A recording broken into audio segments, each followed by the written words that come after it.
CPI ఆధ్వర్యంలో చేపట్టిన jeep జాతా ముగింపు కార్యక్రమాన్ని నంద్యాల జిల్లా కొలిమిగుండ్లలో ఘనంగా నిర్వహించారు. జీపు జాతాలో భాగంగా పలు ప్రాంతాల్లో పర్యటించిన సిపిఐ నాయకులు ప్రజా సమస్యలను తెలుసుకున్నారు.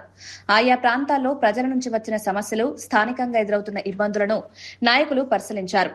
జీపు జాతా ముగింపు కార్యక్రమానికి నంద్యాల జిల్లా సిపిఐ పార్టీ జిల్లా సెక్రటరీ రంగనాయుడు ముఖ్య అతిథిగా హాజరయ్యారు. ఆయన సమక్షంలో ముగింపు కార్యక్రమాన్ని నిర్వహించారు. ఈ కార్యక్రమంలో జిల్లాలోని వివిధ మండలాలకు చెందిన సిపిఐ పార్టీ కార్యదర్శులు, నాయకులు, కార్యకర్తలు పాల్గొన్నారు. జిల్లా కార్యవర్గ సభ్యులు భార్గవ్, అవుకు మండల పార్టీ కార్యదర్శి నాగార్జున గారు, కొలింగుల మండల కార్యదర్శి సూర్యనారాయణ, సంజాముల మండల కార్యదర్శి అబ్రామ్ ఈ 2 రోజుల పాటు దాదాపుగా నిన్న యాగంటిపల్లె నుంచి ప్రారంభమై 40 గ్రామాలు తిరిగాం. ఈ 40 గ్రామాల్లో ఎవరు కూడా సుఖంగా లేరు, సంతోషంగా లేరు. ఈ నెల 6వ తేదీ నుంచి 15వ తేదీ వరకు భారతదేశ వ్యాప్తంగా మార్పు రావాలని, ఆ మార్పు కోసం రేపు 1వ తేదీన ఢిల్లీలో పెద్ద ఎత్తున ధర్నా చేస్తా ఉన్నాం. దేశంలో ఉన్న సమస్యల మీద ఢిల్లీలో ధర్నా చేస్తాం.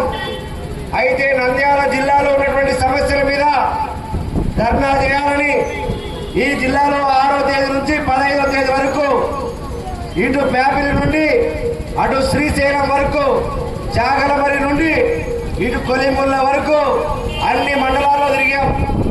అన్ని మండలాల్లో తిరిగి ఈరోజు ఇక్కడ ముగింపు చేస్తా ఉన్నాం. రేపు 17వ తేదీన వేలాది మందిని సమీకరించి నంద్యాల కలెక్టర్ కార్యాలయం ముందు ధర్నా చేస్తా ఉన్నాం. ధర్నా ఎందుకోసం చేస్తా ఉన్నాం? మాకు ఓటేయమని కాదు, లేదా మాకు వచ్చి మా బలుపు కోసం కాదు. చంద్రబాబు నాయుడు అధికారంలోకి వచ్చిన తర్వాత 26 నెలలు అయింది.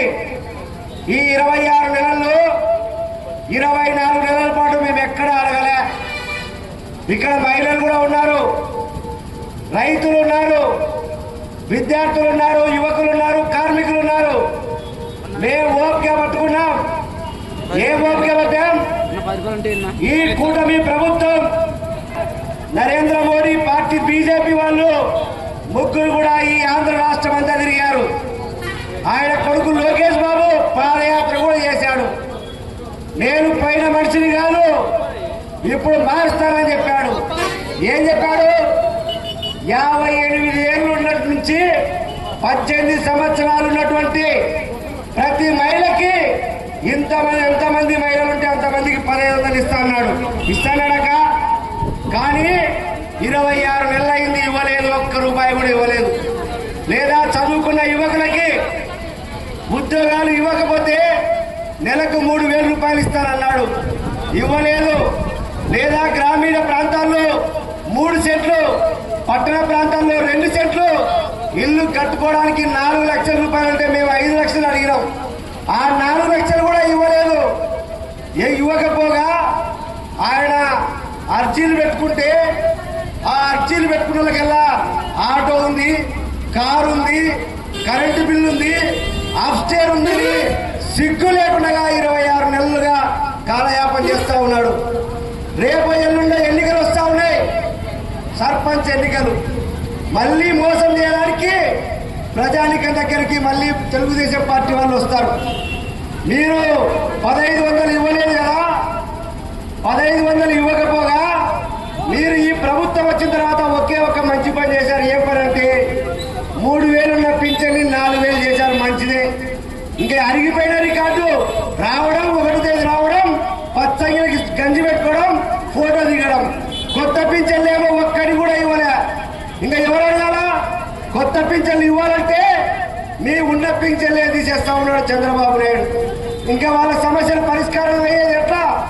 ఈ రాష్ట్రంలో ఉన్నటువంటి చంద్రబాబు నాయుడు, లోకేష్ నాయుడు, పవన్ కళ్యాణ్ నాయుడు వీళ్ళందరూ కూడా ప్రజానికాన్ని మోసం చేస్తా ఉన్నారు.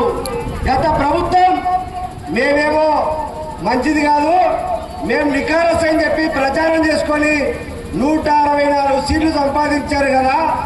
ఈ 164 సీట్లలో మీరు ఏం చేశారంటే వాళ్ళు ఏమీ చేయలే. ఏం చేశారు? అమరావతికి నిధులు ఇస్తా ఉన్నారు, లేదా సిగ్గు లేకుండా నరేంద్ర మోడీతో విశాఖపట్నంలో ఒక ఎయిర్పోర్టు, భోగాపురంలో ఒక ఎయిర్పోర్ట్, 60 కిలోమీటర్లకే ఇంటర్నేషనల్ ఎయిర్పోర్టు 5,600 కోట్ల రూపాయలు ఈ 24 నెలల్లోనే ఖర్చు పెట్టారు. మేమేం అడుగుతున్నాం, రాయలసీమ ప్రజానికం, రాయలసీమలో పెండింగ్ లో ప్రాజెక్టులు ఉన్నాయి. ఈ జిల్లాలో ఉన్నటువంటి 2 మంత్రులు సిగ్గు లేకుండా తిరుగుతూ ఉన్నారు. ఒక ఆయనేమో ఎన్ఎండి ఫరూక్, సీనియర్ మంత్రి, ఎన్నిసార్లు మంత్రి పదవి వచ్చిందో ఆయనకే లేదు. ఇంకొక ఆయనేమో బీసీ జనార్దన్ రెడ్డి గారు. వీళ్ళేమో పేదోళ్ళకి 2 సెంట్లు 3 సెంట్లు స్థలం ఇవ్వాలంటే భూమి లేదంట.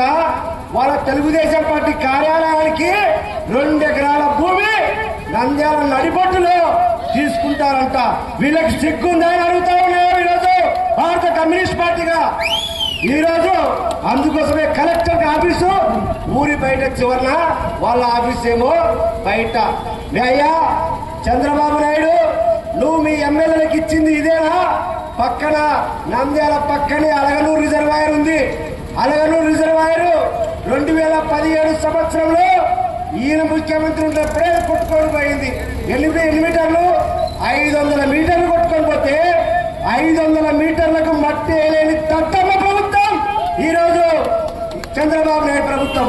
5 ఏళ్లు చేయలేదు. నేను పోతానని చెప్పి నిమ్మల రామారాయుడు పోయి ఒక ఫోటో దిగి ఇది 15 రోజుల్లో వేస్తానని 32 కోట్లు ఖర్చు అవుతుందని చెప్పిన పెద్ద ఆయన నిమ్మల రామారాయుడు, బీసీ జనార్దన్ రెడ్డి, ఫరూక్ ఇంతవరకు వేయలేదు. ఎవరి నమ్మాలి? మీరే కదా చెప్పింది, మేమేమన్నా అడిగామా? అక్కడ ఉన్నటువంటి రైతులు గడివేముల మండలం, విరుతూరు మండలం, లేదంటే నందికొట్కు తాగడానికి మంచినీళ్ళు అవి వస్తాయి.